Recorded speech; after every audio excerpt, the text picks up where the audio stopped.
Hospital Porters, Pride and Dignity, Stop the New World Order. This is Hanwo TV, and the Leeds Exopolitics Expo 2011 is over. So I don't know if you can see me. I'm actually using this tea tray, this white tea tray, as a reflector board. That's a bit better. I'm trying to use it as a reflector board because I seem to be in silhouette with a window behind me. Don't know if you can see me. I don't think it's going to work. That's not too bad. No, I just. I'll forget it. You don't mind me. You don't mind not seeing my face, do you? No. It's a bit of an advantage, in some might say. Anyway, it's Monday. It's Monday morning. It's about 10 o'clock or so. I had a bit of a lie because we had a bit of a late night. A lot of us buggered off downtown after the end of the event, which ended with the end of Stephen Bassett's talk, and then there was the panel discussion. Then we all went off downtown. The speakers and some of the delegates went to the pub, and we had a few pints. Had a great time. It was wonderful. Lovely way to end the conference. This is not a. One thing I should say is I don't think this is not a very good reportage this time. There's several reasons for that. Firstly, this incredibly tight schedule they've had this year. They've had a very packed schedule. We've had many more speakers than last year. The conference has gone on much longer. They've been all day and every evening. There's been an evening session every day. This means I haven't had time to sort of like do detailed reviews of each speaker between each speaker, because basically we had 15-minute breaks. You've got enough time to get to the toilet and get some water, and then it's back again. If a speaker ran over time, then the next speaker started on time, so that the break was cut short basically. And me and my friends have been living off sandwiches really for most of the weekend. That's, I suppose, is my only major criticism of this conference is the very intense and packed schedule, which is good in one way because we get more speakers in, we get more information, we get more value for money, as Richard, the master of ceremonies, said, a Scottish bloke who reads poetry and things. But it left no time at all for socialising, or apart from last night basically and Thursday night. There's no catering facilities at all. Really, I mean, this is partly due to the timing of the conference. Obviously, the students are all away. It's August. The university is virtually shut, actually, apart from a few things still open. So basically, like I said, all you can do is nip out and grab a sandwich, and that's it. At the end, by the time the conference ends, everywhere's shut, and I'm too tired, and I've got to get up the next morning. Especially if Richard Hoagland, who went on till midnight almost. But it's, that's my only real criticism. There's lack of food, there's lack of drinking water, those sort of things. Really, my only major criticism. And the social, I missed out on the social life really of the conferences this year because of that. But it's been wonderful. It's been absolutely wonderful. A lot of people say, well, why go to conference? I mean, I was talking to someone one of the speakers actually said this. Why go to conferences when you can watch it on YouTube? I mean, few people are going to be interested in conferences because of the internet. Because you can just watch it all on YouTube or get the DVDs or something for half the price. But that's the there comes the same thing that people say, well, why go to the cinema? You can watch films on TV. Wait for the DVD to come out. Why bother with the cinema? And the answer to both those questions are it's a communal sharing and social incident. That's why we go to conferences. I go there not really to hear the speakers. That's hearing the speakers and getting the information is only really secondary. It's about meeting other people. It's about sharing that and communing with other people who have similar interests. And you can't get that on the internet, and you never will be able to. And this is why cinemas have survived with the invention of television. When TV came along, everyone thought, well, that's it for cinemas, don't need them anymore. And there was a lot of worry that the cinema might actually disappear altogether, and it didn't. Cinemas are now still very popular. Every town virtually has a cinema. For that very same reason, it's an event, it's an occasion, and that's what the conference is. So I think there always will be conferences, regardless how sophisticated the internet gets. Oh, really, I found that time is, it seems strange because like it's Monday morning now, and time is it's not flying by like a desert probe. I mean, I often talk about the way that probe seems to be over so quickly when I go to the probe conference. You just go in there, and I seem like I walk in on the Saturday morning. Before I know it, it's Sunday evening, and it's over. And that doesn't happen. That hasn't happened here. In fact, when we arrived Thursday, and I did my first videos on Thursday, it feels like about 2 weeks ago. It really does. It's incredible. It's really gone slowly, and that's really good. I feel like I've really had my money's worth from this conference, in terms of time, in terms of the work-life balance kind of thing.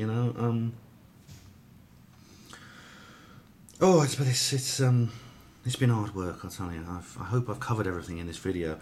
There's going to be no written report. I mean, I'm afraid I don't do those written reports anymore, really. I'm going to do one for the Weird conference because I'm going to review Nick Pope's speech.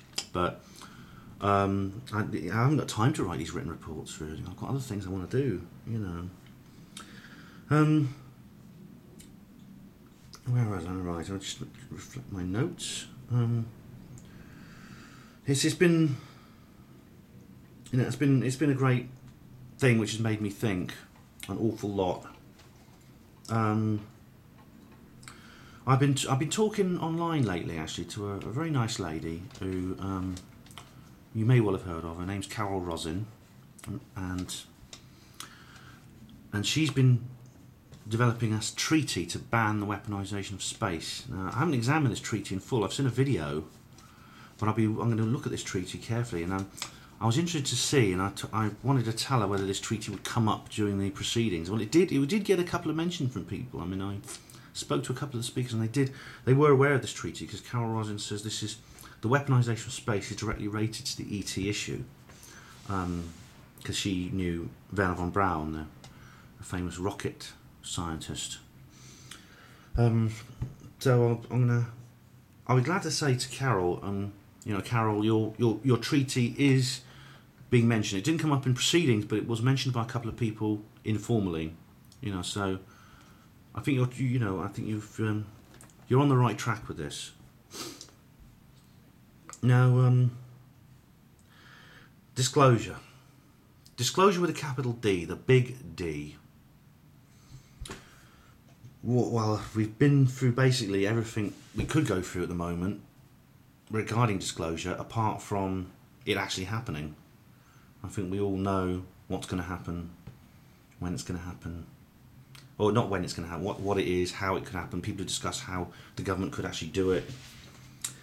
As I've said several times, I just don't, the main part of me says it's not possible. As I said, I differ from the disclosure speakers, the four horsemen of Stephen Greer, Richard Dolan, Stephen Bassett and Bryce Sable, because I'm into the New World Order. I believe in the New World Order, and that there's an elite occult element to all governments that supersedes all governments in this world. Certainly the vast majority of governments. And I think the disclosure can't be disclosed. Disclosure cannot be addressed without thinking about that. And this is what I think. I mean, the rational side of myself says that this can't happen. What Bryce Sable, what Stephen Jones, Stephen Bassett, Richard Dolan talk about is impossible. The government can't just come up on TV, and I said this last year actually. They cannot come up on TV and say, my fellow Americans, or Cameron going, my fellow Britons, aliens are real. We've known about it. We've known about it for about 80 years. We didn't tell you. Sorry. I mean, there are some lies that are too big to be told. This is bigger than 9/11. I mean, it's worse. I mean, having Obama come on my fellow Americans, 9/11 was an inside job. We killed 3,000 of you so we could justify this war. We're sorry we did that, you know. Now that is unthinkable. I mean, you say, would they ever do that? Would the American president ever do that? No, it most certainly would not. Could not. Well, disclosure is bigger than this because, you know, the keeping quiet about the ET presence and the implications of it has killed far more people than 9/11. It's killed probably in the space of 1 billion people in the last century through war, through environmental destruction, through poverty and famine. Now, all those things could have been prevented by disclosure. Yep, that's right. All the war, all the environmental destruction, all the poverty. It's not necessary. It's preventable, and they'll have to. And that's the thing. They'll have to admit that.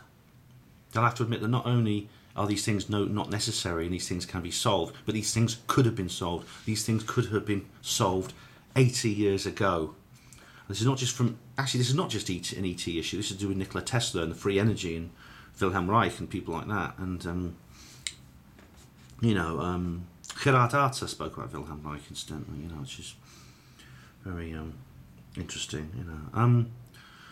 So my rational side says it's just not possible.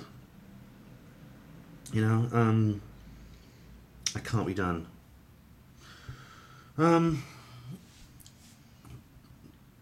But you know, I'll have more to say about that in a minute concerning that. There's a part of me, and this is the thing. I mean, every time I hear these guys speak, you know, I do kind of get the feeling. That what if I'm wrong? You know, what if it is possible? What, you know, in a way I want it to be. I want to be proved wrong on this because you see, this vision they present is so appealing. It's so attractive. You know, that I'd love it to happen. I'd love to be proved wrong on this, and that you can have disclosure. It's a very very attractive,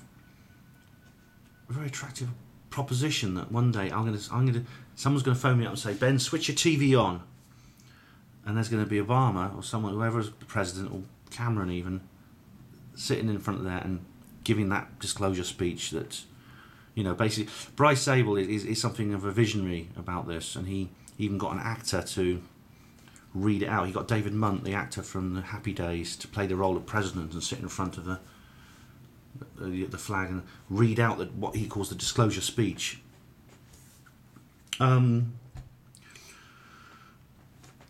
That would be it would be wonderful. I mean, I'd really love that to be happening, but it's, you know, the rational side of myself says no. It's a fantasy. It can't possibly happen. But it's such a wonderfully appealing fantasy that I can't let it go. I can't put it down. I can't just reject it. I don't think I'll ever be able to. So if these guys can prove me wrong, and that this is somehow possible, I'll be absolutely delighted.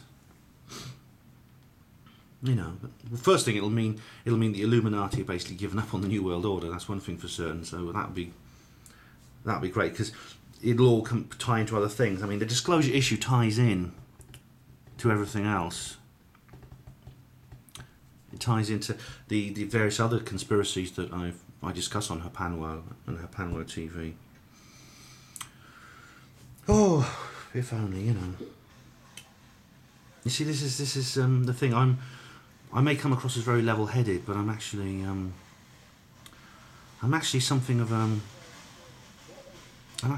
visionary myself. I have a very wild imagination. I'm a fantasist. I have very, very elaborate and very, very detailed fantasies. I couldn't really sort of like describe almost, because they're almost like Tolkienian in their scale and complexity.